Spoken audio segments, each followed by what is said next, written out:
Well, the new video has many Americans upset for sure and praising the decision to fire and arrest the officers involved. But some here in Orlando are wondering what they can do to show their support.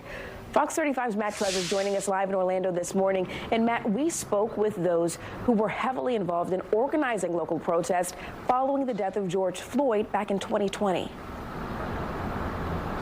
Yeah, and in the light of George Floyd's death, there were changes made to many local law enforcement and city policies.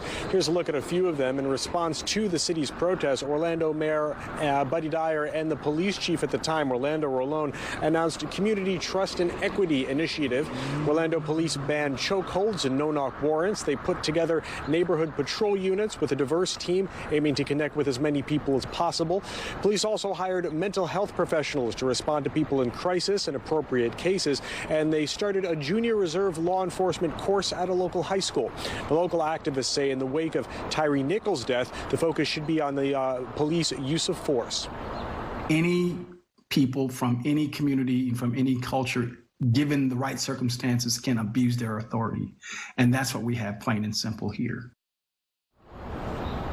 Now, after George Floyd's death, the city of Orlando also hired its first equity officer. That's a person tasked with making sure that the city policies are fair, equal, and accessible to all.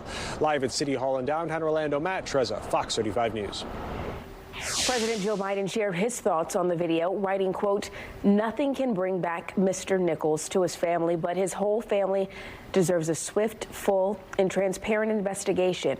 While addressing the media, he once again called on Congress to pass the George Floyd Justice in Policing Act. We should get this under control. I can only do so much in an executive order at a federal level. What's at stake is, first of all, innocent people's lives. Number one.